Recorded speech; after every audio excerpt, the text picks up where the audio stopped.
Hello everyone. So question की series में ये अगला क्वेश्चन है। तो ये काफ़ी सही क्वेश्चन है। तो इसके अंदर आपको Vx की वैल्यू फाइंड करनी है as a function of time. ठीक है, यहाँ पे ये एक वोल्टेज सोर्स है और इनके ऊपर इनिशियली चार्ज है 1 वोल्ट और -1 वोल्ट। ठीक है, तो देखो आप इसके दो तरीके हैं। आप पहला तो आप लाप्लास ट्रांसफॉर्म से इसको कर सकते हो, आराम से हो जाएगा लाप्लास ट्रांसफॉर्म से, और दूसरा है इंट्यूशन से।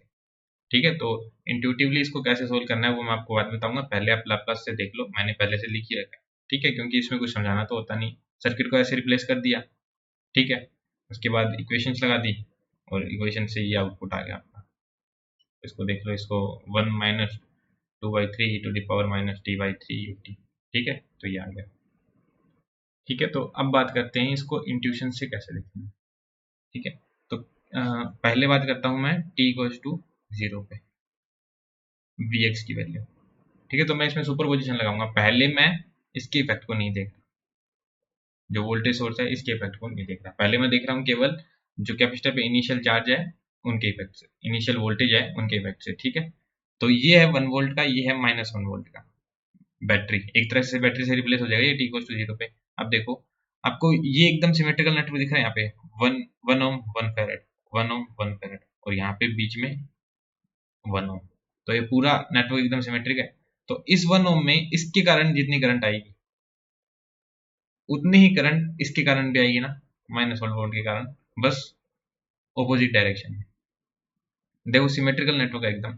1 वोल्ट के कारण जितनी करंट इसमें आएगी उतनी ही करंट इस डायरेक्शन में इसमें आएगी। तो टोटल करंट कितनी आई? 0। तो इसका मतलब इन दोनों सोर्स के कारण Vx की वैल्यू क्या आई? 0 वोल्ट।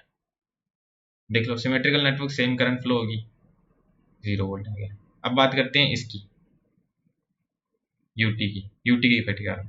अब इनका इफेक्ट नहीं देखना, मतलब t=0 पे बात चल रही है। ठीक है, तो कैपेसिटर शॉर्ट हो जाएंगे, इनका इफेक्ट देखना नहीं। 1 वोल्ट -1 वोल्ट का कैपेसिटर शॉर्ट हो गया। तो अब सर्किट किस तरह का बना? यहाँ पे Vx सॉरी 1 ओम 1 ओम ग्राउंड, ये ग्राउंड, यहाँ पे 1 वोल्ट है और यहाँ पे ये 1 ओम है, और आपको यहाँ पे Vx बताना है। तो यहाँ से आपको डायरेक्टली दिख रहा है ये 1/3 आएगा। यहाँ पे नोडल लगा लो, या फिर ऐसे देख लो, यहाँ पे आई करंट जा रही है, यहाँ पे भी आई करंट जाएगी क्योंकि सिमेट्रिकल नेटवर्क है, और यहाँ से 2 आई करंट जाएगी। तो यहाँ से भी आपको आराम से दिख रहा है। कैसे भी इक्वेशन निकाल के इसकी वैल्यू निकाल लो, जो 1/3 वोल्ट आ रही है आराम से दिख रही है, +1/3। तो कितना आया? 1/3 वोल्ट। t=0 पे Vx की वैल्यू आई 1/3 वोल्ट। अब बात करते हैं t=∞ पे।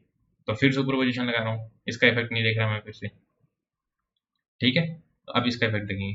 तो t=∞ पे क्या होगा? कैपेसिटर ओपन सर्किटेड हो जाएंगे। ठीक है, तो अब मैंने आपको पिछली वीडियो में बताया है कि जब इन्फिनिटी की बात करते हैं तो कैपेसिटर्स के बीच में किस तरह वोल्टेज का डिस्ट्रीब्यूशन होता है। देखो अब इन्फिनिटी पे चले गए तो इनके पास जो चार्ज स्टोर था, अब वो क्या करेंगे? ये आपस में डिस्ट्रीब्यूट करेंगे चार्ज को। और वो किस तरह डिस्ट्रीब्यूट करते हैं? और डिस्ट्रीब्यूट करके एक कॉमन वोल्टेज बनाते हैं। वो वोल्टेज की वैल्यू आती है C1V1 + C2V2 upon C1 + C2। ये पिछली वीडियो में एकदम डीपली डिस्कस हो चुका है किस तरह आती है। 1 × 1 1 वोल्ट, 1 × -1 C1 + C2 की वैल्यू 2 = 0। तो Vx की वैल्यू क्या आई? हाँ सॉरी, इनके ऊपर वोल्टेज कितना आया? 0 वोल्ट। यहाँ पे 0 वोल्ट है, यहाँ पे 0 वोल्ट है, मतलब यहाँ पे कोई करंट फ्लो नहीं होगी, इस डायरेक्शन में कोई करंट नहीं फ्लो होगी, तो यहाँ पे भी कोई करंट नहीं फ्लो होगी। तो Vx की वैल्यू क्या आएगी? 0। ठीक है, मान लो ये कंडीशन थी, आपके इंटरव्यू में ऐसी कंडीशन हो सकती है, यहाँ पे भी 1 वोल्ट होता, मान लो यहाँ पे 1 वोल्ट होता, तो फिर आप क्या देखते? 0 पे कैसे दिखते? यहाँ पे 0 पे कैसे दिखते? इसको शॉर्ट करते और फिर यहाँ पे आराम से नोडल लगा के Vx की वैल्यू निकाल लेते। इन्फिनिटी पे क्या होता? इन्फिनिटी पे फिर वही वोल्टेज डिवीजन होता है, लेकिन इस बार वोल्टेज डिवीजन के कारण वैल्यू क्या आती? C1V1 + 1 upon 1 + 1 2, 2 + 2 1 volt. तो वापस यहाँ पे 1 वोल्ट ही रह जाती। ठीक है, यहाँ पे भी 1 वोल्ट रह जाता है, यहाँ पे भी 1 वोल्ट रह जाता। तो फिर Vx की वैल्यू क्या आती? Vx की वैल्यू वही आती जो 0 पे आई थी। इसका मतलब Vx का ग्राफ किस तरह बनता? ऐसा। तो बहुत प्रोबेबिलिटी है ऐसे क्वेश्चन पूछे जाते हैं आपसे इंटरव्यू में, तो आपको पता होना चाहिए किस तरह कैपेसिटर बिहेव करे। तो हाँ, कहाँ थे हम? तो अपन ने यहाँ पे t=∞ पे देख लिया था Vx = 0 आ रहा है। अब इसका इफेक्ट देख लेते हैं। t=∞ पे क्या होगा? ये हो जाएंगे ओपन सर्किटेड, ये भी हो जाएगा ओपन सर्किटेड। तो इस डायरेक्शन में कोई करंट नहीं जाएगी, इस डायरेक्शन में कोई करंट नहीं जाएगी, तो यहाँ से करंट जाने से रही, तो ये पूरा 1 वोल्ट यहाँ अराइव कर जाएगा। तो Vx की वैल्यू क्या आ जाएगी? 1 वोल्ट। तो क्या आंसर आएगा? 1 वोल्ट। तो इन्फिनिटी पे आपका आ रहा है 1 वोल्ट और 0 पे आ रहा है आपका 1/3। यहाँ से कंफर्म भी कर सकते हो, 0 पे 1/3, इन्फिनिटी पे 1 वोल्ट।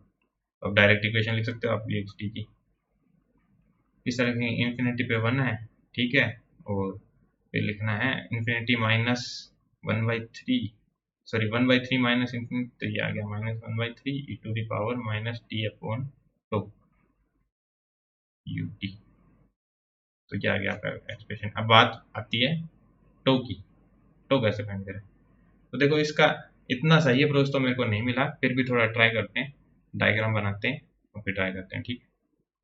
तो देखो पिछले डायग्राम को मैंने इस तरह रिप्लेस कर दिया, देख लो, सिमेट्रिकल नेटवर्क थे, सेम करंट थी, और वन देखो ऐसे ऐसे यूटी के यहाँ पे 1 ओम जुड़ा था, और 1 ओम 1 फैरेड, 1 ओम 1 फैरेड, ठीक है।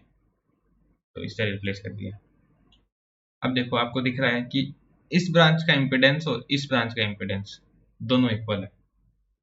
तो जब दो इक्वल इम्पिडेंस वाली ब्रांच पैरेलल में जुड़ी हो, तो इनका इक्विवेलेंट इम्पिडेंस इस वाले मतलब किसी एक ब्रांच के इम्पिडेंस से हाफ हो जाएगा। समझ गए इस लाइन को। जब दो ब्रांचेज पैरेलल में जुड़ी है, दोनों का इम्पिडेंस इक्वल है, तो इक्विवेलेंट इम्पिडेंस एक ब्रांच के इम्पिडेंस का हाफ हो जाएगा। तो अब बात करें इसके अंदर, तो इस हिसाब से रेजिस्टेंस की वैल्यू हो जानी चाहिए 1/2 और कैपेसिटर की वैल्यू हो जानी चाहिए 2। क्यों? क्योंकि देखो जैसे इसका ट्रांसफॉर्मेशन लिखेंगे थोड़ा सा, ठीक है, और इसका हाफ कर देंगे, इसका ट्रांसफॉर्मेशन 1+1/s और इसका हाफ कर दिया, तो ये यहाँ पे आप देख सकते हो कि आपकी रेजिस्टेंस की वैल्यू तो हाफ हुई है, पहले 1 थी उसकी हाफ हो गई, और कैपेसिटर की वैल्यू 2 टाइम्स हो गई। देखो यहाँ पे लिखी जाती है कैपेसिटर की वैल्यू, तो पैरेलल में तो कैपेसिटेंस जुड़ जाता है और पैरेलल में रेजिस्टेंस हाफ हो जाता है, तो वो किस लिए होता है? इसी रीजन से होता है। और यहाँ पे आपका जुड़ा ही है 1 ओम, और वी इनपुट को आपको शॉर्ट करना ही है, और इसको मैंने रजिस्टर क्यों बना दिया, ये कैपेसिटर होगा, ठीक है। तो अब देखो इस हिसाब से आपको कितना आ जाना चाहिए, टोटल कैपेसिटर 2 है, टोटल कैपेसिटेंस 2 है, और रेजिस्टेंस कितना है 3/2, तो टाइम कांस्टेंट कितना आ गया 3 आ गया। तो यही था पिछले, देखो इसका यही अप्रोच था मेरे हिसाब से, और कोई अप्रोच नहीं है कि इंट्यूशन से कैसे बताएं टाइम कांस्टेंट, तो यही अप्रोच है, ठीक है। तो बहुत प्रोबेबिलिटी आपके सामने सेम ऐसा ही सर्किट बनेगा इंटरव्यू में, अगर ऐसा कुछ पूछते हैं तो वो, तो मैंने बहुत बार देखा है ऐसे सर्किट पे एनालिसिस करना पूछते हैं, तो आपको पता होना चाहिए कैसे देखना है, सुपरपोजिशन लगाना है, और हो सकता है ये चार्ज की वैल्यू अलग दी हुई हो, मान लो यहाँ पे 1 वोल्ट दिया हो, यहाँ पे कोई चार्ज नहीं दिया हो, अब आपसे पूछे Vx की वैल्यू, तो आप फिर वही करोगे, तो इनिशियली इसको शॉर्ट कर दोगे और फिर देखोगे किस तरह है। Vx और V नोट की वैल्यू भी पूछ सकता है आपसे, V नोट की वैल्यू टाइम टाइम के फंक्शन में किस तरह होगी, तो आप देखो इस क्वेश्चन को करते हैं। देखो तो इनिशियली बात करें, तो इनिशियली V नोट की वैल्यू 0 है, t=0 पे, इस वाले कंडीशन में जब इसको मैंने हटा दिया है, और इन्फिनिटी पे बात करें तो इन्फिनिटी पे फिर वही सीन होगा, चार्ज डिस्ट्रीब्यूशन होगा, वो किस तरह होगा 1+0/1+1 1/2, तो इन्फिनिटी पे वैल्यू आएगी 1/2, तो ग्राफ किस तरह रहेगा 0 से 1/2। तो इस तरह कैसी भी कंडीशन बना के वो आपसे पूछ सकते हैं, ठीक है। हाँ, तो ये अपन ने इसको नेगलेक्ट करके देखा यूटी को, ये यूटी को नेगलेक्ट करके देखा ये वाला इफेक्ट, ठीक है। अब यूटी भी एक्शन में आ जाएगा तो उस तरह आप एनालिसिस कर सकते हो, तो आप डिफरेंट एग्जांपल लेके इस तरह की सर्किट का एनालिसिस कर सकते हो। इंपॉर्टेंट ये होगा कि वो अगर ऐसा क्वेश्चन देते हैं तो पक्का सर्किट सिमेट्रिक देनी है, यहाँ से भी यहाँ से जैसा दिख रहा है वैसा ही यहाँ से दिखेगा आपको, ठीक है। तो आप ये सब बातें बताना उनको कि दोनों में सेम करंट जाएगी, तो ये सब काफी इफेक्ट डालती है उनपे, ये एनालिसिस उनको बिल्कुल भी अच्छा नहीं लगेगा, ये तो हर कोई कर सकता है, और रिग्रेस अप्रोच है एकदम, तो इस तरह सोल्व करना अच्छा रहेगा इसको, ठीक है। Okay, thank you.